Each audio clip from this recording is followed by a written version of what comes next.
All right. Well, hello there, sword friends. Supposedly, I am live on the interwebs now, and I don't know if that's true. I'm trying something a little different. You may notice there's a StreamYard logo. Sword friend Joe, Steel Forged and Fire, suggested that this is a good software to use. He's used it in the past, and so I figured it was probably prudent of me to actually give it a try. So that's what I'm doing now, and it's going to be weird because I don't effectively know how to use it. But I threw a comment in. It looks like I can see comments through it, so that's good. I can click on that and be like, hey, look, there's the comment. I said test, which is helpful because then I can, in theory, click on the comment that I'm actually addressing so you can see the question that I'm talking about on the screen while I'm talking about it, because sometimes I tend to lose myself in chat. So we will see how well this works. And in theory, I can screen share something if I want. So that's also cool, which the YouTube software doesn't let me do. Anyway, I don't know how well it's going to work or not, but hopefully the answer is well. Drift Excess, hello, not a raccoon. Good morning. Hello. Thank you for hopping in. This again is a test, but today I'm not cleaning things, so in theory I should be able to actually see what people are saying and keep up with the chat. I don't have a video planned for Sunday. I was lazy, more or less. Some weeks ago, I had some vacation time built up, and I needed to take it before it expired, and I was able to use that time for making videos. So you've probably seen I've been pretty good for the last month or so, making 2 videos a week. But my buffer has expired, and now I am back to not having anything in queue, and I have some stuff filmed, but it's taken some time. I've also been a little under the weather the last couple weeks, so it's been hard to find the motivation to get off my butt and actually do stuff. Anywho, sword stuff. So I appreciate anyone who can join. Avoiding customers at Home Depot. Well, that's been my experience with people at Home Depot as well. I haven't actually been to a Home Depot in a minute, but I'm going to need to. I'm probably going to be moving in the next couple months, so I will inevitably need to go to Home Depot for things to reset my sword room and whatnot. James, hello. Oh, I'm going to mix that up. Mimotaku, hello. I'm sorry about not knowing how to pronounce your name. Hopefully that was close to correct. Anyway, plan for the stream, not a lot. I just happen to have a quiet house. My little one is, well, my daughter, my big little one is still sleeping. My other little one was up at 6 biting me. My wife brought him to the library, so I have a hot minute to stream on the internet. And since, again, I do not have a video plan for Sunday, I figured I have some time right now. I might as well hop on and come to Egan. That's a far drive. I'm over in the I'm on the other side of the city from Egan, so that'd be a long drive to go to a Home Depot. I'd have to pass 12 other Home Depots along the way. But I appreciate it all the same, because that might actually be worth it, because there have probably been times at Home Depot where I've waited so long to find somebody to give me a hand that it probably would have been quicker to drive to Egan and talk to you. Anyway, plan. I have a box from Sword Friend John, and yeah, I have that. There's swords in it. I think it's RVA katana. I'm not sure, but he's doing some sort of work with Byzer and working on being a distributor. And there are some swords in there in a box that I have from Byzer, or not from Byzer, but from a distributor in the US that might be repping Byzer, which would be really cool if there was a place in the US to purchase stuff. So yeah, it's funny. He popped in chat. Here we go. Wondering if you got the package. I did, and I'm sorry I did not ping you, and I blasted it on the internet before actually pinging you, but I did. It arrived safely yesterday. I brought it in, and before I kicked over my old man bedtime. I've not opened it, though, so I thought I would do so on the internet live for everyone to see, unless there are a myriad of other sword questions, but that is the plan. I did get the package. It did, I mean, UPS looks like they might have kicked it in a few spots, but there's no giant holes. It doesn't look crushed, and realistically, it looks okay for what UPS typically does.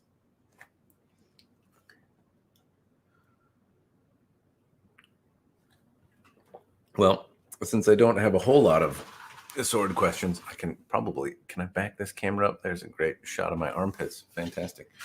Here we go. I will open the box. This is the box from Swordfriend John at RVA. Is that how I pronounce it? Is it RVA or Rava? Do you say the letters, or do you say, is it a word?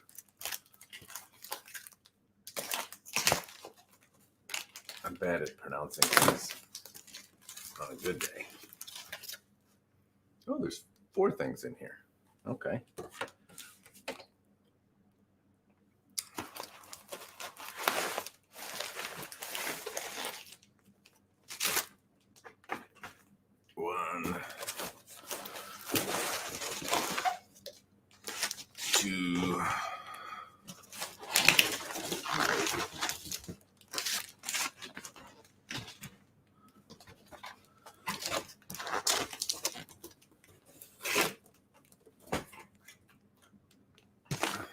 Okay, well, let's see.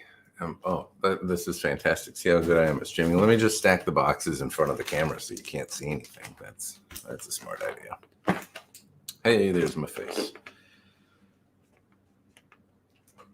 Now, incidentally, some of you asked me what I do for a living. I do supply chain stuff and packaging and shipping and forecasting and demand planning and that kind of thing.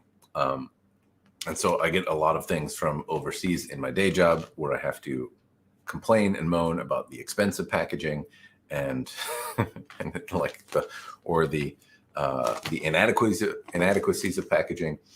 This, when you get it, is pretty par for the course on stuff that I tend to get from China. It's styrofoam wrapped in plastic, and that if your box gets left out in the rain, I've had this type of packaging protect it. And generally speaking, it's really actually worked pretty well, and I don't think it's terribly expensive. So overall, not so bad. This also looks like it's been opened before, so I don't have to open the other side. Reusable as well. Handy. Okay. The downside is sometimes there's little bits of kind of styrofoam particulates that get everywhere, but not really a huge problem. Other than when they get in my coffee. I don't like that. All right. Boxes within boxes. Yes, it is. All right. Do you think Byzer swords will compete quality-wise with Huawei? I get the feeling they do it. It would get kind of crazy. I think they're different. So the Byzer sword that I had before was just different. It wasn't, I would say, like fit and finish wise, it wasn't on par with what Huawei puts out, but it was durable, and that was kind of the end take on the review, is that the sword at $530 that I got a chance to see from them was more expensive than some of the competitors, and it needed to be more durable to kind of justify itself, because it didn't have exemplary fit and finish. I would say that some of the Huawei pieces that I've seen have, some of the Skydro pieces that I've seen have, and the shape and the lines and all that kind of stuff there was nothing bad about it exactly, but nothing to write home about either. There was some stuff that were punching above average, I guess, but at $500, you could also get something similar for $350 or somewhere in there. So it needed to be stronger, and it was. And that's kind of the punchline there, is that the S7 katana that I used was just, it was more durable. It held up pretty well. The edge retention was pretty good, and it stood up to the stupid abusive end of things pretty well. And so that's, and you've many people have probably seen the stuff that I've done with abusing the current method that I use and beating it against an iron rod or a mild steel rod. And not many things hold up to doing that. And the Byzer one took a lot more punishment than the typical sword does before snapping in half. So that's where I think they're unique. I've also seen Byzer do some really cool custom work. I don't think it's reflected in the lower end side of their swords. I have no idea how much one of the really high-end custom things does, but I started following them on Facebook, and I've seen some really cool custom projects from them that look like they're capable of much more elaborate, pretty work, but I imagine that probably comes at a cost as well. Just started as a local pop-up inside my Wing Chun school. Then John convinced me to open up and use my Mandarin to influence. Well, good. It's cool that you got a shop. I'm glad that there's going to be more swords for sale, John.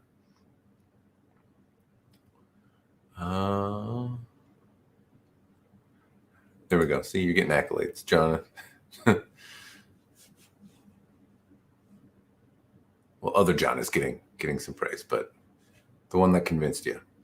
All right. I'm missing. Forgive me. More artistic than practical. Yeah, I guess the point is I've seen some custom work from them that is pretty cool. So since John is in here, who sent me the swords, that is fantastic. Especially, you'd think I planned this, and I did not. I was like, I have coffee and time and a lack of other content to put out. Why don't I hop on the internet? As one does. So it's good that you're in here. We can go over stuff. John, I don't know if you have details about this particular one, which one it is, but it looks Ishime finish, reasonable quality Sageo, kind of a weave, bamboo weave in terms of fittings. Right away, what I see are similar things to the other Byzer sword, and frankly, other swords in the price category. There's a little bit of overlap on the fittings. Transitions aren't great. There's a little bit of a ledge, but it doesn't strike me as something that's going to be uncomfortable to use. This is the same kind of leather Ito that I saw on the other one, and that it's on the other Byzer that I had, and that it's kind of supple to the touch. It feels nice on the hand. It reminds me of like if you shredded a leather jacket and used it for Ito. I can displace the Ito a little bit, but at the same time it feels tight. Like it's the top knot is moving, but the diamond isn't really shifting too much. So we'll see how it works when I actually get around to practicing with it. The Tsuba is a different Musashi one. It has kind of a raised rim around it, which is kind of neat. It's not one that you've seen this Musashi ring done, a million different ways, and this is just one that I haven't seen before. So that's at least nice. Let's see.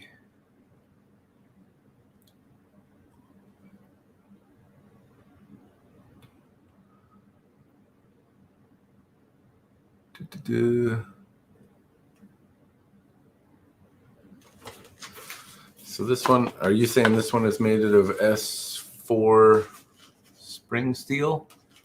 Is that what I'm getting?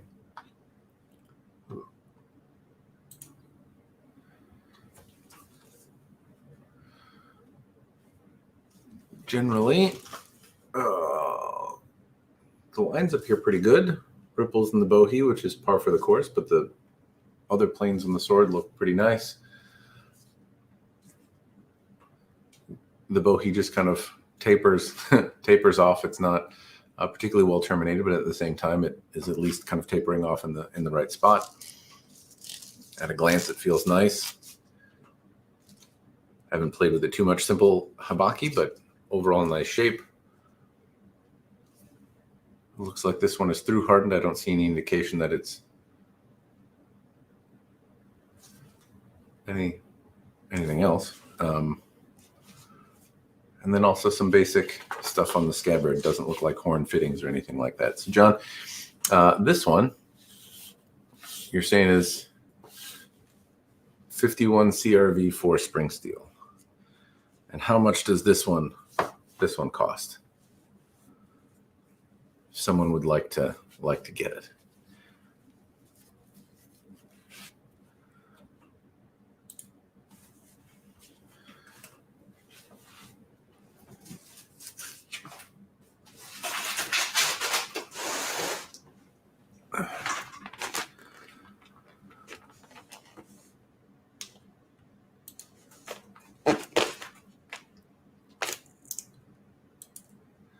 Had a dull edge and a flat tip.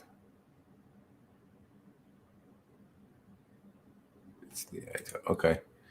$350 was the cost for the sword that I just had out.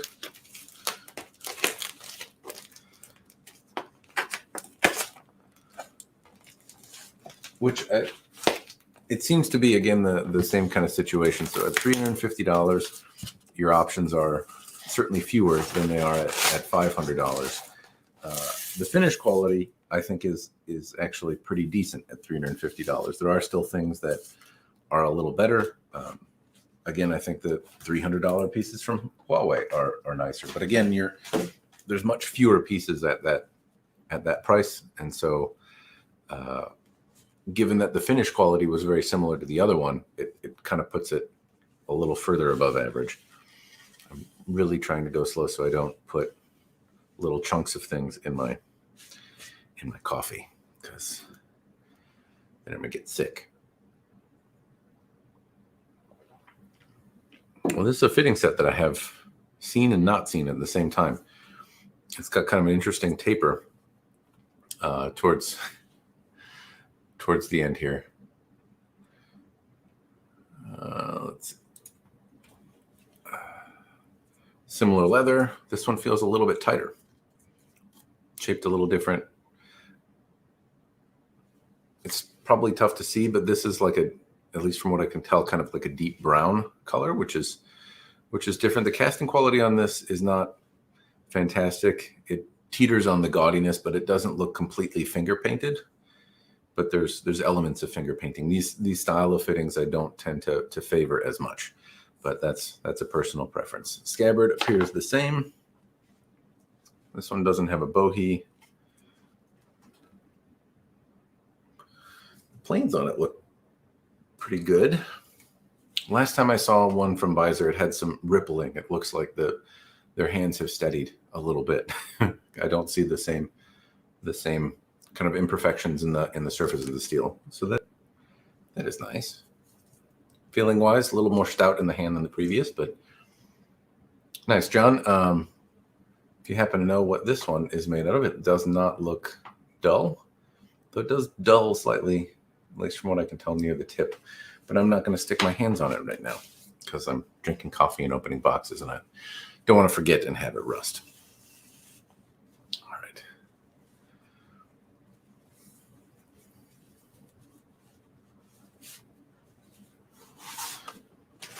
Don't mix up the boxes, Matt. Oh, this one has a ceramic stone. So the last Byzer sword that I got actually had one of these things in it as well, and it works really well. This is a pretty solid little thing just to deburr and hone up the edge ever so slightly. I don't know that you're going to really sharpen it, but this piece of ceramic is one that I actually hung on to. And so in some of the videos that you've heard me go over, I'll say like, hey, I passed a stone over it a couple times, and it's been this thing because I thought it deburred stuff pretty quick and actually worked pretty well. I would way rather have that than like some fancy box. So that is actually a helpful addition. I didn't know what I was doing when I opened it up, but it's pretty self-explanatory. So I dig that addition. I think it adds a benefit, and it's probably not a huge amount of money, but keep doing it. All right, I missed a few things. So great time for the stream, 5 p.m. here in Germany. What did you miss? Nothing other than I'm lazy. I don't have any other videos, so I'm having morning coffee, opening sword boxes, and rambling about stuff on the internet. So I'm glad you could join. I hear a lot that people miss the streams, and so I guess it's helpful that I do them at totally random, undisclosed times. And John is here, who sent me the boxes of swords, which you would think was planned and was not. Just curious, I have 2 Huawei swords that I am very happy with, but I'm always curious about Skydrill blades. How do you think Skydrill compares to Huawei? Huawei seems to be, there's a lot less variety in what they sell, at least from what I've seen that they sell. So they have some, $200 to $300 swords to, now $800-900 swords. But there's not, it doesn't look like they have their own bespoke fittings, which Skydrill does. They don't wander too much in scabbards. Skydrill honestly doesn't do that so much either. And they tend to, keep very similar profiles and shapes, which Skydrill seems to have a few models with a few different shapes and things like that. But the build quality on the Huawei pieces, I think, is frankly superior. I haven't had examples from Huawei that have kind of bound in the scabbard and things like that. So just a little attention to detail. I'd actually put them above Skydrill. On some of the really high-end pieces, they have nice Japanese-style fittings. But at the same time, I've seen those fittings 100 times, right? In Skydrill, they have some bespoke fittings to their bespoke models, which is kind of nice. There's just fewer of them out there, and maybe you find something that way that strikes a chord with you.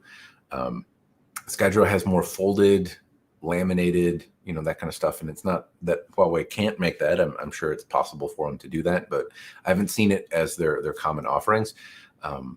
But both of them, I think, make really good swords. I would just say that Huawei tends to have, it seems like the Nikagos are probably a little prettier, and the fit and finish, I think, has a little bit more attention to detail if we're talking about things at similar price levels.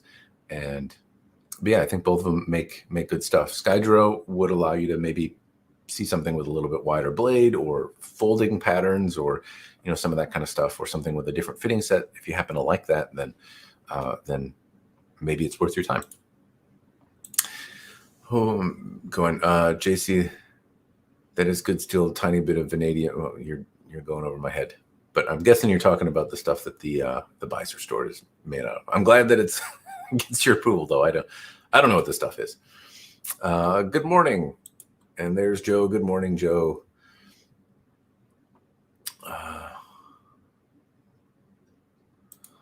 Honestly, I think it depends on the day. So I've gotten a chance to see a couple Huawei swords. I have the one for the My Little Pony thing. Scott lent me his, and I had some years ago, and I think they do make excellent swords. At the same time, the Skydrill Kumo that I had one of those with a rewrapped handle on it.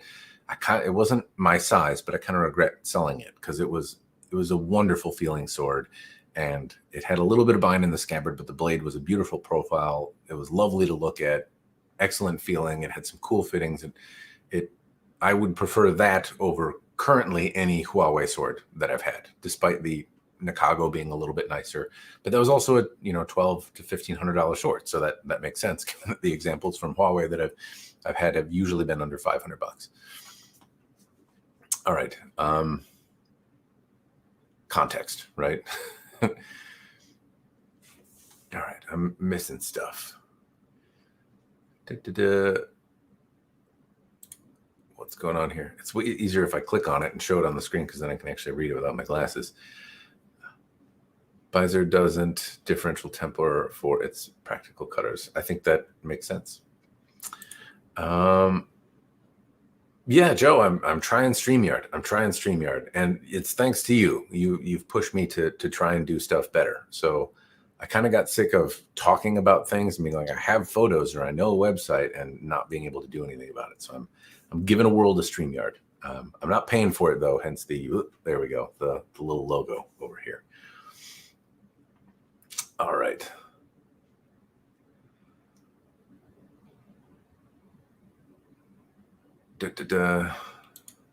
Just bought a Cold Steel Emperor series, size too damn tight. Well, fortunately, you can file it down. I had some luck getting very small files from Harbor Freight some years ago.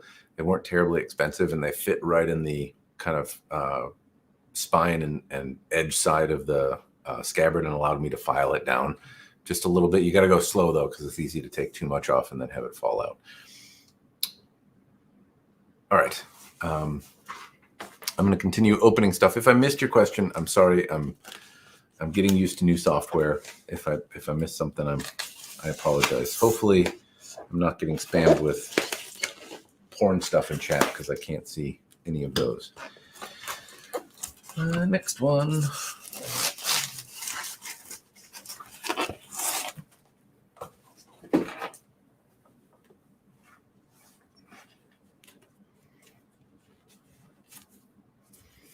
Sounds like my little one is home, so hopefully he doesn't scream too much. Okay, same fittings, similar overlap. They love this leather jacket Ito. I don't honestly mind it. This could be a reasonable signature of the Byzer swords. It is supple to the touch, and it did hold up pretty well. It feels looser, but I remember similar feelings from the one that I tested, and it held up really well. Threw it at a tree. I did all sorts of dumb stuff to it, and it still held up well.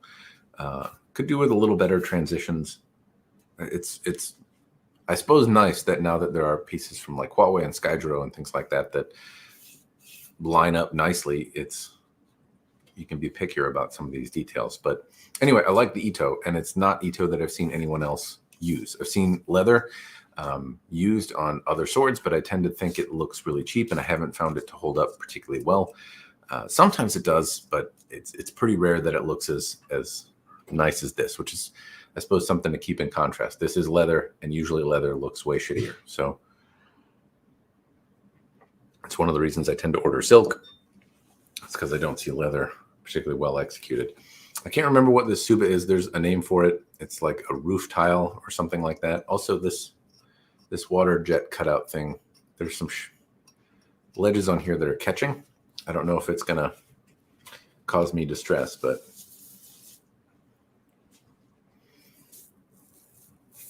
it's got a condom on it. This also feels like the dull one. So this is probably the Ito.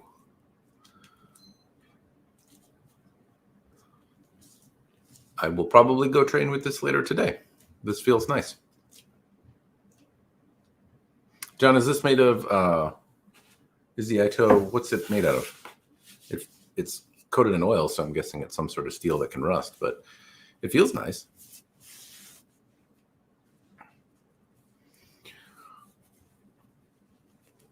Sword friend Ian. The last one is the S5. Okay.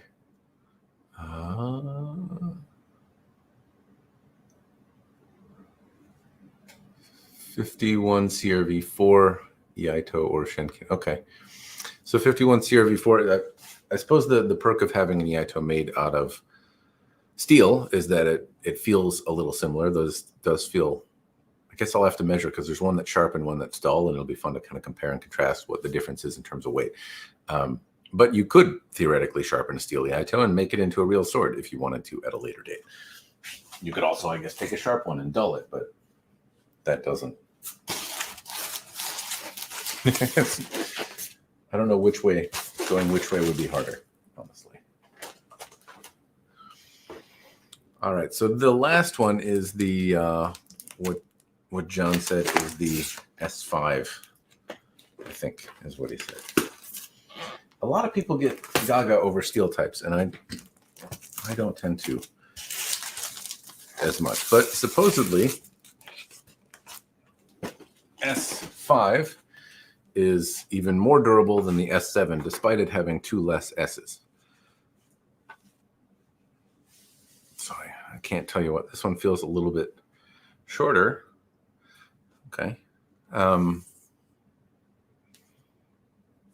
At a glance, they've gone just the slightest ledge here, but an improvement. I can kind of make out the panels on the Samigawa a little bit.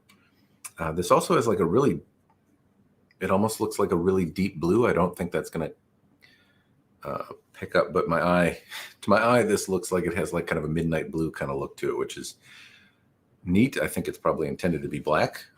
I'm not sure though. Anyway, it's neat.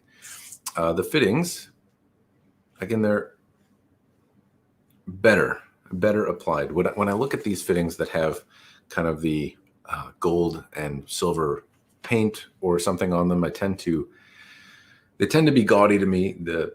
The way the paint tends to be applied obscures details, but here there are some things that this is not bad. I can still make out some of the little details in the cherry blossoms. I can make out some details in the feathers. It's not so bad. So good on Byzer. I think there's some improvement here in the application of paint. This doesn't look too bad. The Suba is dented here. That might be from UPS though. Not sure, but heads up, John. If I look at it this way, it does look like there's a little bit of a ding in the Suba here, which packaging wise, the Suba is the widest part of the packaging, so it tends to have the least padding. Generally speaking, they're solid metal and they don't bend particularly easily. This one looks like it has isn't as round as it probably was before it skipped over the pond.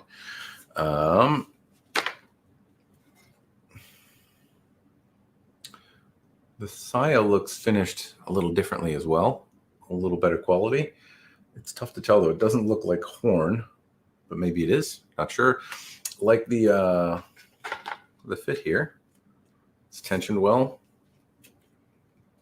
I'm guessing midnight blue is intended because this also has like a slightly blue looking Sageo and a kind of a zazzy black metallic looking. It reminds me of like a 70s car paint or something. It has I like it though. I like it. In some light, it really kind of pops, which isn't going to be the light that you're seeing it now.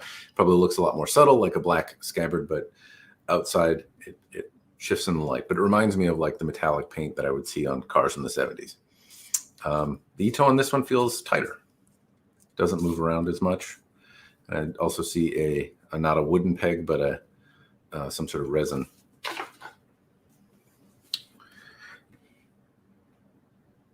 Now, in this one, the planes, they don't wander a lot, but ever so slightly. Yeah, ever so slightly, there's a little bit of wiggle. Slightly different blade profile. I'm guessing if I measured it, like to my eye, this honestly looks thicker up here, but I bet if I measured it, it just doesn't have a huge amount of taper, which is good. And I can see that it has some distal taper. It feels nice. This feels like a nice sword. John, what are the S5 swords? What are they going to go for? It's nice that you're here to answer all these questions that I have as I have them. Normally I would say like, I don't know, I probably should have asked before I went on stream, but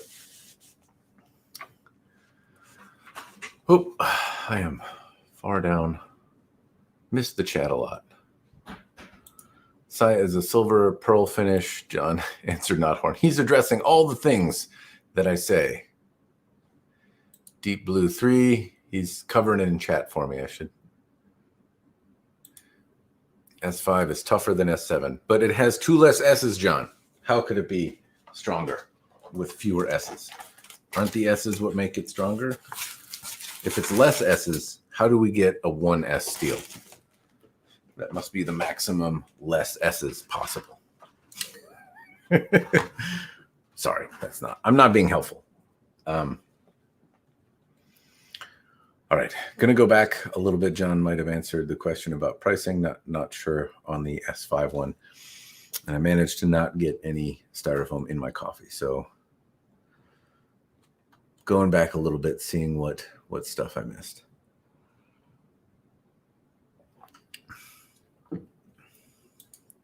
Mr. Epi is Swordford Ian, donor of many a fine messer and abundance of patience. So I think I said good morning, but good morning. Also, I have been playing with Swordford Ian sent me another couple messers. So I've got a cold steel messer, the Krieg's messer, the newer version, and an Albion Soldat. I think I'm saying that right, to play with. And I have played with the Albion. I couldn't keep my hands off of it for a minute. So I've been playing with that a little bit. Good morning. Good morning, Ian. Good morning, A Sinner. Let's see. That's not for me.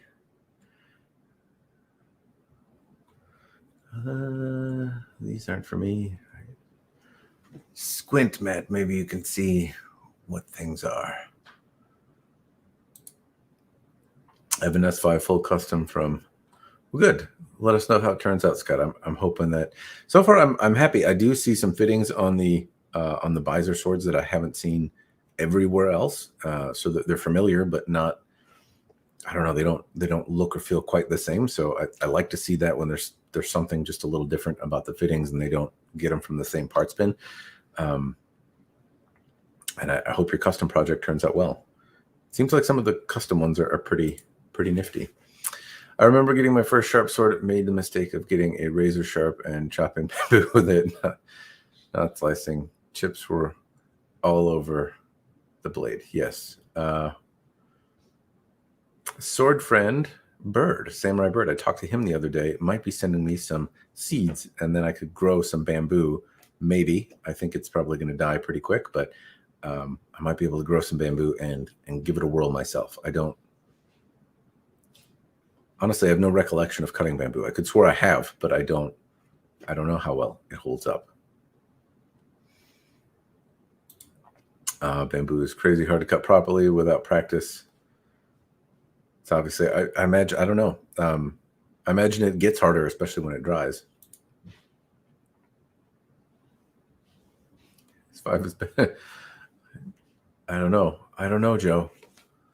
I don't know the steel stuff, but John said that they're pretty proud of their S5 stuff. So, but I imagine the steel charts will probably tell you stuff. And in fairness, somebody was mentioning to me that S5 or S7 has like a similar carbon content to 1045. And then some of the really aggressive, abusive stuff that I do, softer swords tend to favor those tests, and at least if the definition of good is resilience and maintaining a sword-like shape. They obviously suffer in terms of edge retention, and the edges deflect and they bend, but they still stay in one piece.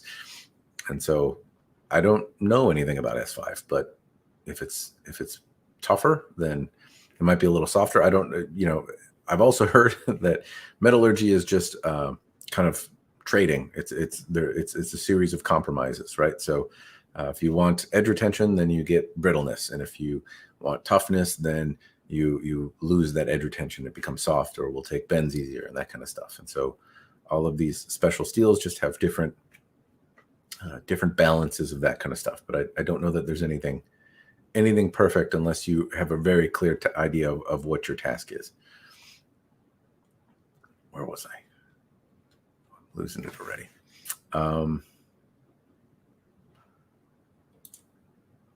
I want a steel I can forge well and relatively easily.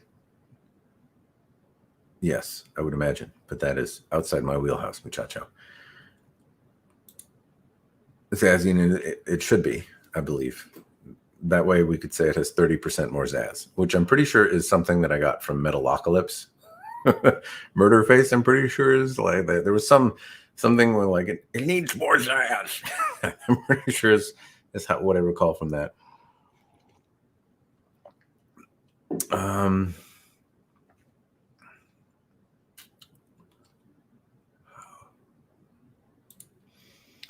Iron fittings on S5, 560 plus shipping from Asia, about $60-$70. So if S5 is more resilient than S7 and $560 in shipping, that's $30 more than the last one. And given the rate of inflation, that doesn't seem like too bad a deal.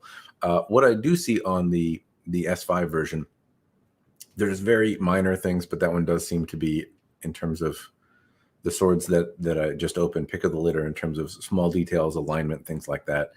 Still not quite at the same level as the Huawei pieces, but very, very close. And I don't, I have to really nitpick to pull them apart. Ito is tight, lines are pretty clean, and if it offers some level of resilience that is compelling, then that does not seem like a bad deal. At the moment,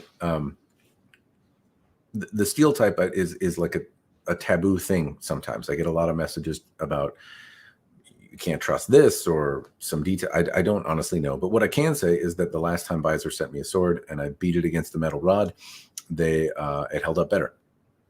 So that to me demonstrates that whatever they did with it, the result was a very, very durable product. And so I can kind of give Byzer the benefit of the doubt. I don't necessarily know a lot about S5, S7, or in fairness, I can't prove that they are what they say, but the one that I beat against a metal rod sure did.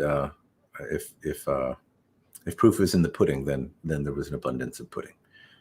I think I lost my train of thought.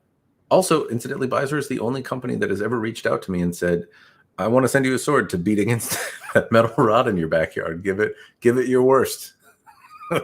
So it's the tip of my hat to them. It's been a fun journey. I'm glad to see more stuff coming from them. Morning, Matt. Got on my training katana. Very happy with the quality swords in Northshire put out. Can't wait to get another higher end sharpened katana from them. Well, I hope it turns out well. I was trying to get another review sample from Swords of Northshire because people keep asking me about other stuff that they make, but I haven't heard back from them in a minute. But I'm glad you like it. It seems like they make good stuff and people are happy with them. So let us know what kind of higher end one did you get? I know they make like some full. I've looked on their website before, and they have some like ridiculously high end stuff, and it doesn't look like it deserves the $2,000 plus price tag. But maybe you don't mean one of those. If you do, I'm certainly interested in hearing your thoughts on it. Copper 580. This must be something else. I don't know what you're talking about, John, but maybe something else cool. I was looking for a 1095 as I can get that sort of easier, have a few fire breaks. So you're talking about your forging. Good luck. I have no expertise in that, but you're probably talking to somebody else in chat. And I'm just bad at navigating chat. Have you trained with Ninjato in the past? No, I do have one now. It's been a minute since I have one, but I don't train with them. Straight swords aren't necessarily the worst to train with, but the kata don't favor them. It's a little bit odd to move around. They don't kind of draw the same way. The same with very, very deep sori though. Like either way, if it's not kind of in that 1/2 inch sori range, they tend to be a little different. Or if the sori is koshi sori or saki sori and it's not tori sori, the curve being in the middle, if the curve is at the tip or at the base of the blade, it also tends to change the way, I don't know, just subtle differences in the training tool that you use to throw things off. And a completely straight one does that. I don't practice really much with straight blades, though. Yeah, I don't know any kata specifically dedicated to them or not. Byzer makes some of their own fittings, but also uses some from the parts bin, I think is what you're getting at. Yeah, it looks nice though. I've seen muddier, gaudier fittings, that's for sure. If I come out right, I mean either way, too much or not at all. Almost as brittle as 1095. I don't get it. I lost something in chat. S5 HRC is 58. S7 HRC is 57. So edge retention should be a little bit better. This one I will not be destroying. I think John gave me the okay to do a little bit of cutting with it, but I won't be breaking it. But you will get to see some reviews on them in the not too distant future. John's giving some more impact resistance. Hey, Matt, do you personally hold any rank in Toyama Ryu? If so, what's your rank? I do not. I have not pursued rank. There's a mental component about chasing rank for me, and that's because once I set my mind to a belt, then the focus becomes on the belt, and I found that it's not a good mental place for me. I don't get as much out of the martial art when I make that the goal.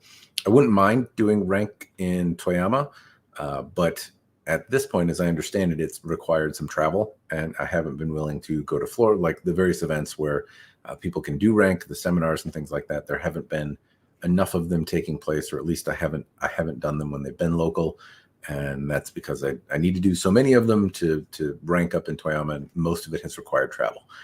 And so that has been, once I saw that there was a travel limit, and I usually travel to go to a Katori seminar rather than Toyama, and I don't have the ability to. I have to kind of pick and choose.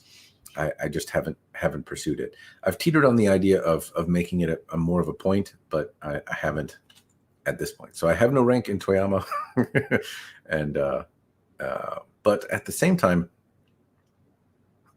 at least the way that Toyama is taught in the dojo that I attend, it doesn't feel like there's a difference in education. Some of the other martial systems that I've been a part of, there's been kind of a clear delineation in the time spent with instructors, or the skills that you work on and the level of knowledge you are capable of reaching at a certain rank. And until you demonstrate your prowess to move beyond the rank you're at, you don't get that knowledge. And that doesn't seem to be the case in Toyama. I've never felt that the teachers there have been, lacked attention or not helped me progress in a way, regardless of my rank. I'm sure there's some difference. It certainly has an impact, but I haven't felt it. And so that's also been part of it. I haven't felt the need to get a rank in order to continue my knowledge. I feel like I'm still learning and improving right where I'm at. And that also has had a part in me not bothering. Metalocalypse. Oh, I am far away from caught up on chat. Am I not? Okay. Oh,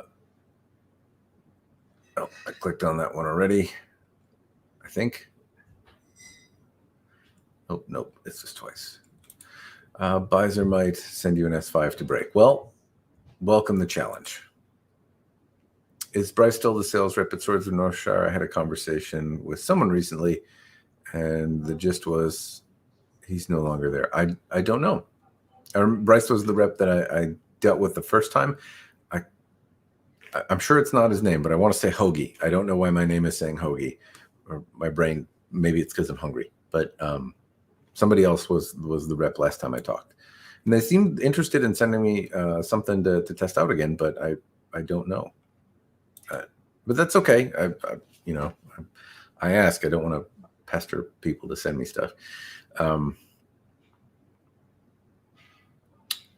No, you're fine. It's actually helpful when people say @, but in this version, when people do the @ thing, well, I guess it shows up so I can tell when the question is for me, but it doesn't show up in orange the same way. So, but I do like this thing where I can click on it and people can see theoretically what I'm talking about if I keep up with it. Is there a company that making fittings on CNC yet? It seems like casting is just expensive for. Don't know. It looks like, if I had to guess, I would guess that there's a water jet being used. So CNC fittings, I don't know, but I don't know how well CNC fittings work with like really, really intricate level details. I imagine that can be, but that level of manufacturing, I'm guessing, is rather costly. And there'd probably be some tool changes and a lot of futzing around to carve a Suba out. I don't know of any. Short answer. Oh my God, am I actually caught up with chat? Snap.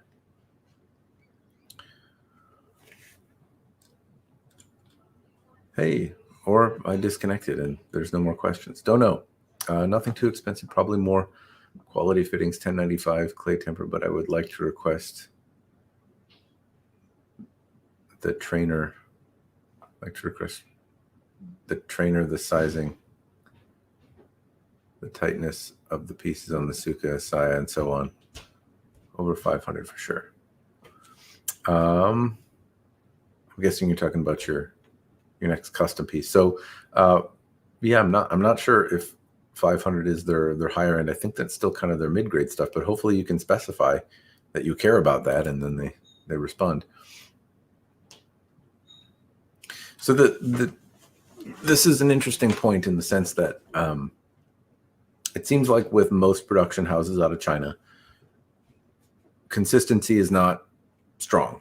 And I think anytime somebody is putting out a lot of swords or a lot of product in general, consistency is a challenging thing. There's some element of handmadiness that goes into each of these swords, despite how much power tools or machinery or whatever they're doing is used. And so sometimes you get, the quality level at the top 1%, and it seems like, wow, this is awesome. And sometimes you get the bottom 1%, and you're like, why would anyone charge money for this? There's a lot of variation that's out there. And so there are some companies that I've had enough of where I feel pretty comfortable understanding what their variation is. Hanwei, for example, I've had hundreds of Hanwei swords at this point. I've had a number of Skydro swords. I'm not sure exactly how many, but 30 maybe I've passed through my hands over the years. And so I have a pretty good idea of the quality and consistency that they put out. Huawei, I haven't had as many. I've had some in the past, but I don't get a chance to handle and fiddle with as many of them. The examples that I've had, well, I've had, I don't know, less than 10, I want to say. That's still maybe more than most people have. The consistency on them has been pretty good, but it's still a much smaller sample size than some of the other companies. And Swords of Northshire, I've really only gotten to see one, the review sample that they sent me. I can't think of another one that I've held either in a dojo or at a show or that somebody sent me or that I could confirm was from Swords of Northshire. Ryan Sword, over the years, I probably, again, had less than 10, and they bounced around a lot more. The old Huawei's that I've had like 10 years ago, I don't know why I told myself that I was going to use this StreamYardy thing because I have photos, and then I'm talking about stuff that I've had, and I have photos of it, so I should probably just do that because now I'm using the software to do that, and you get the pretty side of my head. Let's see if I can share a screen. Share screen. Okie dokie.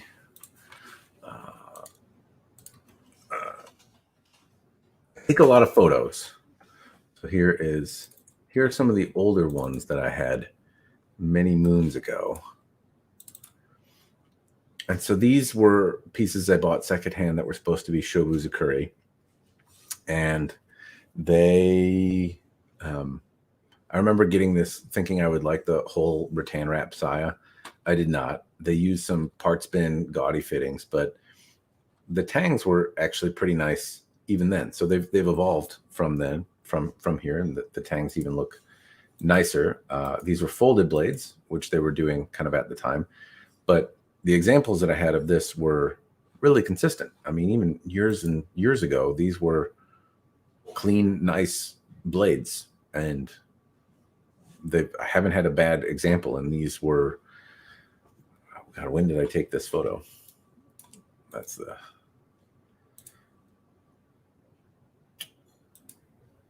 details. This was 2012 that I got this sword, and it was old then. No, don't delete them. No. So Huawei has been consistent, was my point. They actually even tried to do a Shobuzukuri tip on here, which was another interesting thing. A lot of times this isn't quite Shobu, but it's closer, where they're trying to get this this reinforced bit all the way up to the point. This would, I think, be considered Shobu.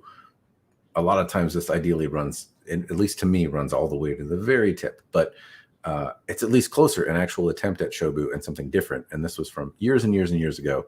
So I think they've been consistent. In contrast, the point was there's a lot of variation. I've started rambling on because I got excited I could show pictures, but there's a lot of variation, and you might have a really great example, but that doesn't mean that consistently that's going to be the case. And it's really tough to do. And that's also part of the value of a lot of people talking about swords and their experience, because it gives you, at least as a customer, a better sense of what the hell is going on.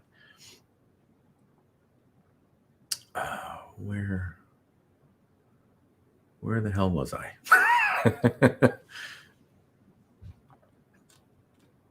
I was caught up with chat. I knew what was going on, and now I don't know what's going on.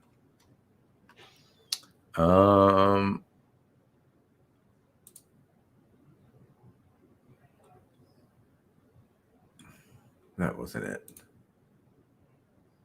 But either way, I'm glad you're, Nico, I'm glad you're happy with your sword. And I think Swords of Northshire is safe and good. I don't have anything to complain about. Hopefully, I'm sorry if I'm screwing up on chat. I'm trying. I think you mentioned you did some Filipino martial arts. Do you have any FMA blades? Yeah, I have some Compilon, I have one Compilon from BCI that I use to train with. It's somewhere back there. I have a couple antique Compilon. I don't have many other antique Filipino blades. Do I have anything else? I have a Gununting from John Ledemo. And that's it. One of the things that's fun about Filipino blades, I like the blade profiles, but I could say I'm not in love with the handles. But I feel like the Filipino martial arts are applicable to a lot. I think that the way you learn to move a sword certainly might favor your technique, might favor something with a recurve or something straight or something of a particular size. But I find that, at least the way I was taught in Eskrima, is that it's pretty applicable. I feel like I can use some of that with a small messer from the ones I got to play with. I feel like I could use that with a wakizashi. It starts to feel out of place when I use like largo or long techniques with a katana. It doesn't feel like the right sword for it. But a lot of the closer kind of medium range stuff, I feel like I can, as long as it's single edge, because a lot of what I was taught was with reinforced blocks. And so there's some expectation of a single edge potentially. But I feel like most of the single edged swords that I've had from wherever the culture might be are applicable, that I could pick it up and utilize some of those techniques. But I don't have too many. I would like to play with more, but haven't had a chance. Have you heard of the company Z? I have. It looks like their products are of good quality, but there's not a lot of content online. Supposedly they might send a review sample. Don't know. I have heard of them. The quality looks really good. There's been some back and forth on the internet about what comes out. I know there's been some chatter on Sword Buyer's Guide about the company. I haven't seen a lot of examples either, though, so I don't know. I haven't had it in hand, but the examples that I've seen look nice, and it looks like they do some cool fullering and actually try some different shapes. The Hirazakuri and the Hitatsuri, Hamon, and some of the other stuff that they've done look really nice. Got me an overpriced Warhorse katana made by Dragon King. Didn't think I would like it, but it's growing on me. Well, I'm glad. I haven't had a lot of Dragon King swords. I was talking about variation earlier. I've had a couple. They seem, in those varieties, seem to be reasonably consistent, but I haven't had a whole lot of products from Dragon King. They're one of, it's funny, like I've had almost every model of Hanwei at this point, but I have not had most of the models of Dragon King in my hands.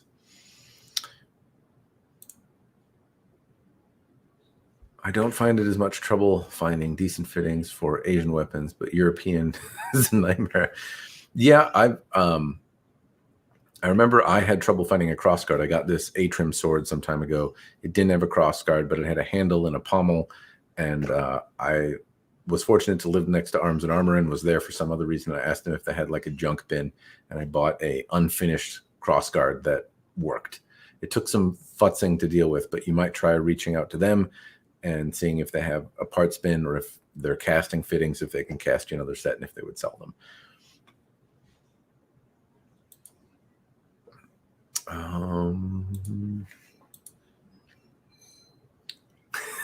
Have fun, John. Thanks for joining.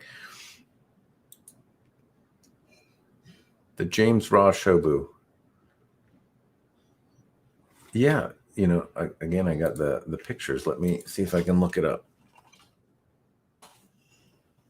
What do I have from a Shobu perspective? And a few Shobus. How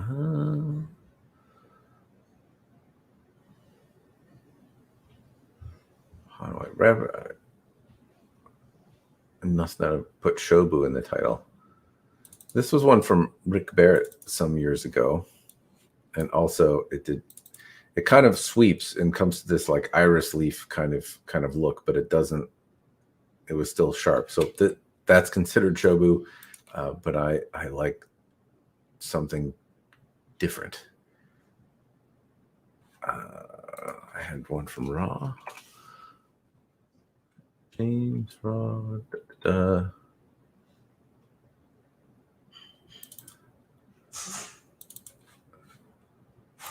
Yeah, there's this. It comes almost right up to the tip as well. That was a fun sword. I want to say there was another one that I had from James Raw. That was this one. This was a project from many moons ago. I want to say it was Shobu as well. And it had the Loman Blue Tsunami. Is there a picture of the blade in here? Take lots of photos. Kind of a Shobu. Yeah, but he was a little, wasn't quite as nice. But I want to say this one came all the way up to the tippy top. You can kind of see that it's reinforced all the way up to the top here. Kind of, sort of. All right.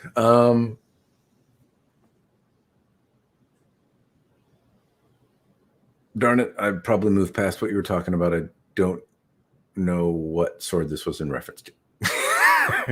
But if it was the Huawei, then it was, yes, it was a factory polish. I think that's one I was showing earlier. Maybe when you asked, not sure. I got a couple Z-Say recently. Carl got a couple. Did he do a video on him, Eric? And hello, Eric.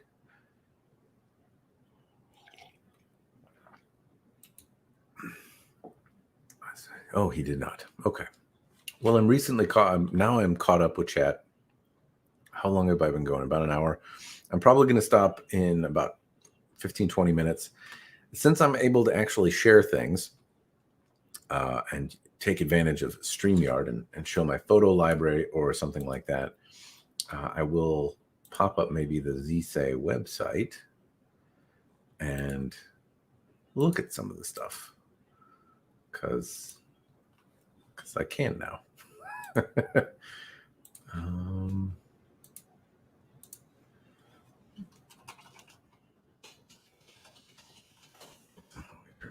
Look on.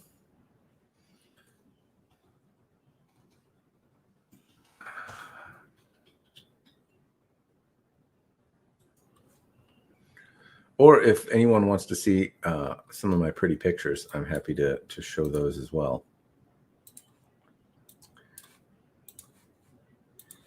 There's a sword project that I've done in the past or something now that I can actually talk about it on the screen. Happy to do that too.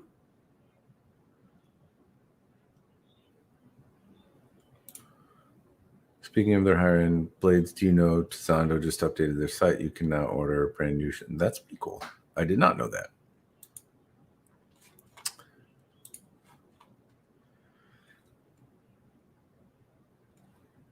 So when I look at the main picture on the website here, the habaki looks nice.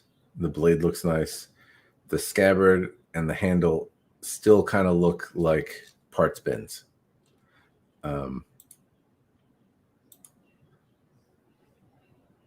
This looks different and special. So I'm not sure who's doing the cutout. I want to say I've seen this somewhere, but this looks different and nice. And the rim around the outside, that looks different and cool and not parts bin special. Their website's a little bit slow. Some of the fittings on here look really, really nice, but some of them look cast and not so great. But that's, I mean, that probably has a pretty big impact on the price you pay as well. Where was the cool one that I saw? Is there products? Katana.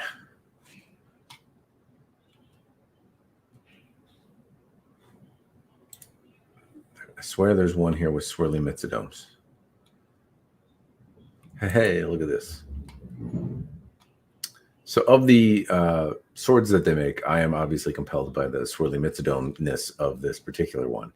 But it looks like a water jet cutout.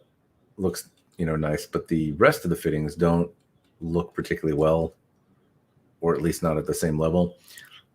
The leather Ito looks pretty well placed for leather, though.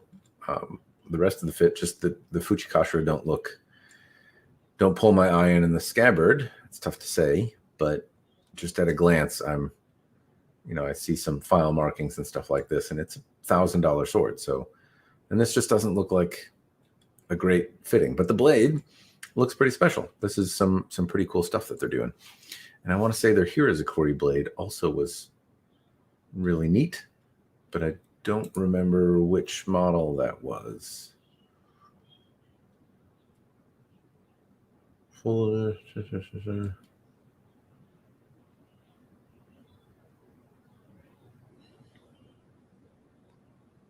Nagamaki.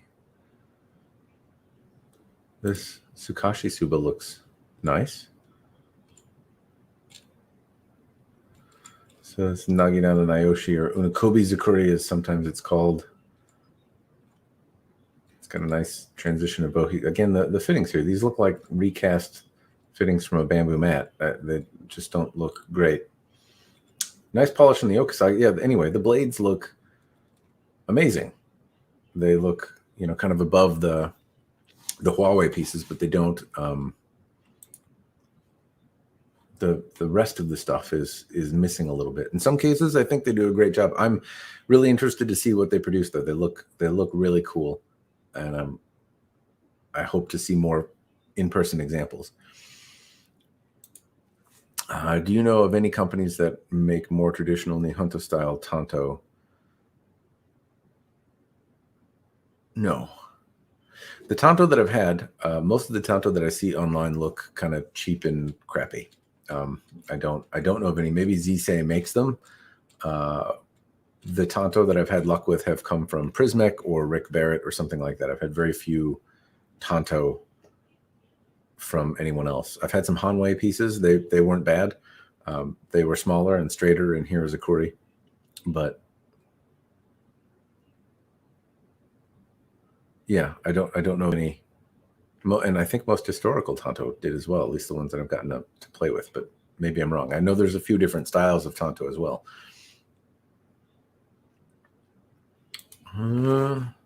Speaking of hiring, I answered that one already. All the Chinese-made tanto I found look like they just cut down the... Yes, that it is similar. Though in fairness, a lot of the tanto that I've seen historically also look kind of like that. They're pretty stout. They're pretty aggressive. There's been some neat styles of them and stuff, but they tend to look like the top of a katana that's been cut down.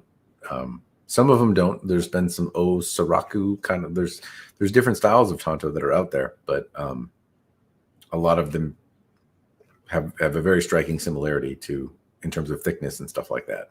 And that's been the case with the custom ones that I've seen as well. You will probably be doing videos. That's good.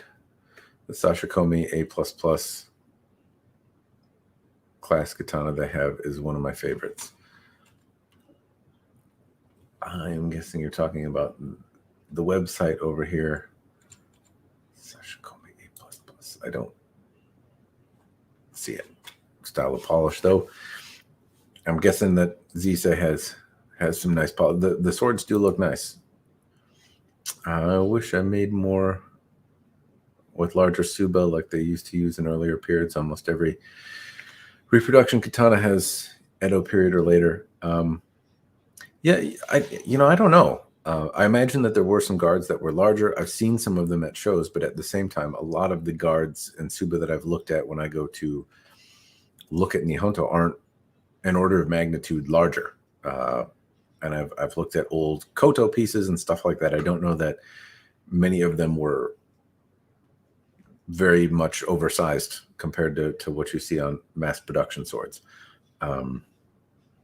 Yeah, there certainly existed, though. I've seen some that look very, very large. It's just not a common find.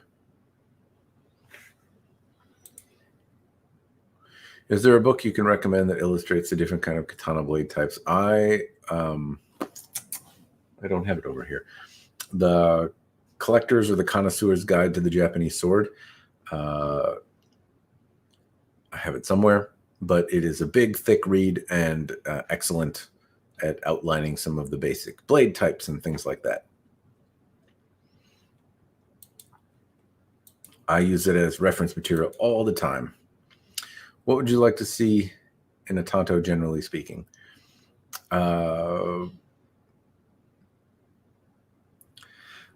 of the tanto shapes that I mean, it depends on what you're doing. So if it's a war knife and I want it as a I'm dropping my sword and I'm coming in and I'm fighting somebody else in armor. And then the Yoridori, I think is the name of it, style Tanto, which has a very acute tip that I could whittle in and is more likely to get between gaps that I can use to then press. I had an example or two like that from Rick Barrett. They were big, hardy war knives that feel like they could puncture a car door kind of thing. And if you figure that you're in grappling range, you drop your spear, your sword, whatever, and you're going to try to use it as a can opener. That would be what I would go for. Would be something big and robust, a small Suba just so I could put my whole fat ass and not have my hand slip and go over the guard kind of thing. I'd want something small to keep me on point. If it's like an everyday carry kind of knife, then I would probably go with a Hirazukuri, much smaller kind of utility knife, because when they're 12 inches long, I don't find that they're particularly helpful for everyday kind of tasks. So I would want something smaller. It just depends. I wouldn't want a little Hirazukuri dainty cutter knife for armored combat, though. I'd want the Japanese version of a rondel dagger kind of thing. So it just depends. A lot of the Tanto that I've had have been kind of smaller Hirazukuri style blades, and for like an everyday carry, you need a knife for self-defense or for utility. I think that those do that kind of thing better. But if I had one in my obi for war, I'd want a really reinforced kind of drop tip acute point thing to grapple and try to find gaps. And I don't think a broad tipped Hirazukuri Tanto would do that well. I went with the Cold Steel Magnum Tanto with Sanmai. Wear it on my belt. I don't know what that one is. I have a Cold Steel Sanmai SRK. I like the shape of it. I texted Carl. Pros and cons. Sounds. When the price is, Eric, I'm guessing that's tempered with some disappointment, though, because when you're paying that much for a sword, it's easy to expect a lot. And in fairness, the polish and the steel and stuff like that on the Zisei look really, really nice, but they're kind of teetering in some cases on the cost of like a Motohara or something like that, and they tend to get fit and finish done really well. I've seen Tanto at the British Museum. That was like a half an inch thick and gigantic crazy. Yeah, there's some big ones. Hit the like button. Yes, do that, please. I've did I click on that already? Suck at chat. Sword talk reminds me of guitar talk. The notes and the details, and yes. I think there's a lot, any like thing that you can talk about as you get into the nitty gritty and the weeds and the nuances of it. There's a lot of similarity between swords and guitars. I was having a conversation about this and this particular analogy with Bird, I think earlier, or yesterday when we were talking about bamboo seats. But if you're a musician, then you can probably appreciate a lot of the nuance about the instrument and how it makes you sound and what's better about it. And if you're just starting out, that's a lot harder to do. And a lot of people want the best right away. And sometimes that's tough to appreciate when you don't have perspective and years of experience. A really good action on a guitar is tough to appreciate if you don't know how to play it. If you're not there to appreciate that, the same thing can be true of a Japanese sword and how it draws. If it fits in the scabbard, that's good enough. If it's quiet and easy to draw and sheath, that's something that you can appreciate if you've trained a bit, and then the tool is more fun for you to use. But explaining why you should pay more for it is tough when it doesn't make a difference. Yeah, lots of similarities. I think you could have it with golf clubs or cars or anything people find a way to spend way too much time and money on. Craft of Sword Making by Yoshinda Yoshihara and Leon Knapp is also a really good. Yeah, I actually haven't read that one. Not one that it's been recommended a few times, but I've not checked that one out.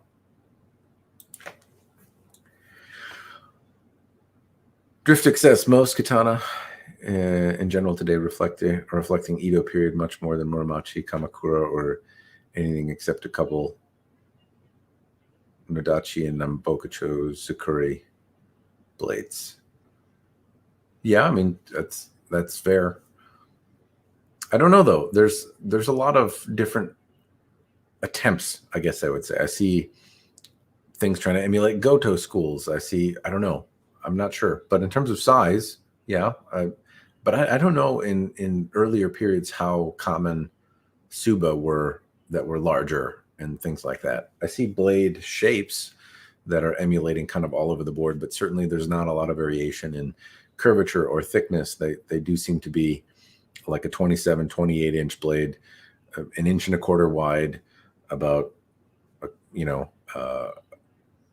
inch and a quarter wide, a quarter inch thick at the base, a certain amount of taper. They do tend to have very, very similar things, but that's because I'm pretty sure that there's a company over there that's making saya that fit a particular shape. And if you want a sword for $300 or $500, economies of scale have to be in the mix. And so I don't think there's as much variation there because you're trying to fit the scabbard of a saya made somewhere else. And same with the Nikago. I'm pretty sure that there are people wrapping them that aren't looking at the blade. And if you want something kind of bespoke, it requires a different approach. And I don't think there's likely enough demand for all of the different kinds of things. I remember Last Legend did some deep sori, like they made an attempt at it, but they went the way of the dodo. They still had small Suba though. Can you recommend any up and coming swordsmith who can make tachi? I don't know about up and coming, but Radovan or Rado sword, I think no matter what you're going to do, they're expensive. I don't know of anyone that's going to like do one for $500. You can ping some of the companies like Ryan Sword and Swords of Northshire and Jakku and see what they can do. But I don't know what the status of them taking on Tachi-esque kind of blades are. Byzer might be able to do some as well. I'm not exactly sure, but Rado Sword can probably make you one, and it will be very cost effective for the quality that you're getting, but it will still be in the thousands of dollars range. Not a fan of American Tonto tip. I'm trying to think, is that the thing that you see described as Tonto? I can't say I'm a huge fan of that either. How common were straight bladed katana? Is it even considered a katana? Yeah, so not an expert here, but if we go in the way back when, certain periods of certain time periods had straighter swords than others. There were certainly antiques that were straight. I had one, I think.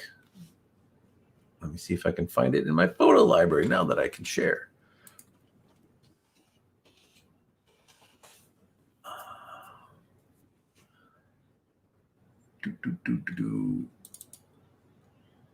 Nope.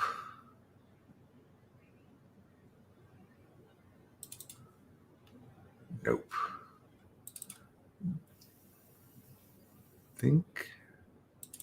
Did I not then? Is this the one I'm thinking of? Maybe I didn't. I can't find a photo. But yes, there were antique swords that were mostly straight. It was common enough. I don't know how common. Most of the periods had some sort of curved sword, but I think they would certainly still call it a katana, even if it was straight or mostly straight. I can't find a photo, unfortunately. I've always kind of wanted a Tonto that looked more like a Yari, but I don't think it's traditional. I think it is. I imagine there's Ken or double-edged looking Tonto. I don't know if they'd be called a Tonto or not, but I'm not sure. But I think there were knives like that.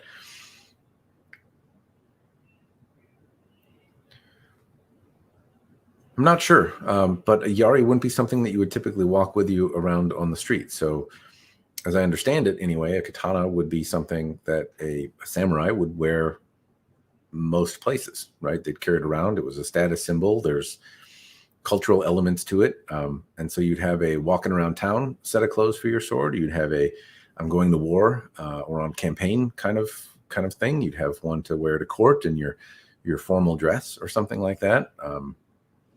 And so you might have different things, but a yari isn't something that you would likely walk around with. So I imagine there's different embellishments for yari. I've seen fittings and I've seen them mounted in various levels of adornment, but it's more of a battlefield weapon, so it stands to reason that most of them are probably going to be in, ready to poke somebody on a battlefield kind of thing. Naginata, I think, were used as home defense. You might see a little bit more variety in naginata, but again, I don't think people walked around with them the same way they did katana, but I'm not an expert in that. So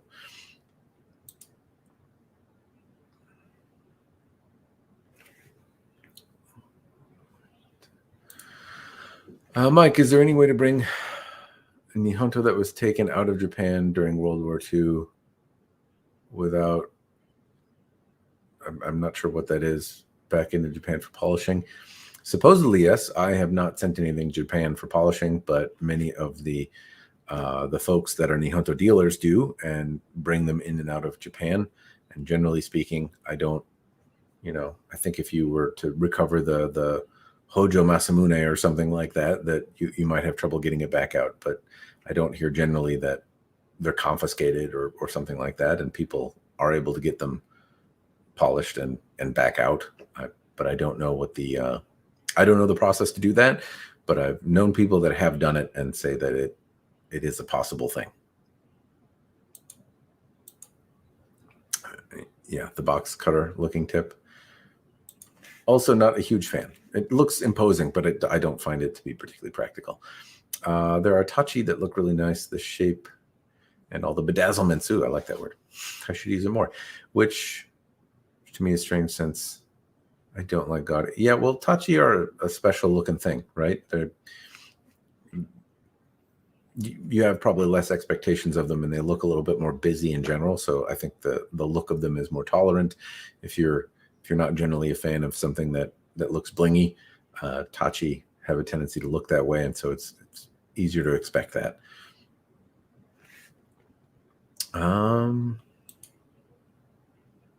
Yeah, the registration papers. I haven't ever sent anything to Japan, and I haven't had to bring a sword in Japan. I've heard that you can't bring non-traditional things, but people have brought Howard Clark blades into Japan and back out, and I think there's a process to do it. Hataya Sensei at the Toyama Ryu School, I guess, has like a sword. He runs a sword shop as well, and so he knows the skinny on how to do that. And I think he's helped a lot of people bring swords into the country to do testing and things like that if they're visiting Japan and leave. But I don't know the process or what registration papers are necessary. I don't think I've bought any from Japan directly. I've come close a few times, but I haven't purchased anything that had to leave the country before. I've always left that to somebody else and kind of got it from someplace local. Well, anyway, it's about 11. I think I'm going to wrap things up here. How did StreamYard work, incidentally? Is this better that I can show photos? Is the video quality okay? Am I keeping up with chat okily dokily enough? Because I feel like I'm missing more things, but I don't know.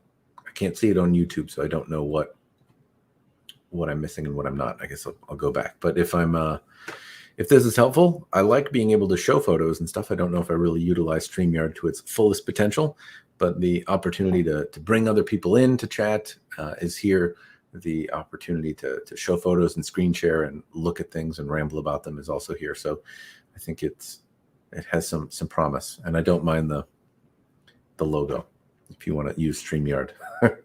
This way it's free. Anyway, well, I'm glad it worked. It looks like I've got some thumbs up over there. That's all I've got though for today. I'm going to stop. It's 11. I should probably do some daddy duty, and then I'm going to I'm probably going to go play with some of these Byzer swords over here. That's all I've got, everyone. I appreciate you coming in on a Saturday morning. Hopefully it's been fun. Cheers and thanks for watching.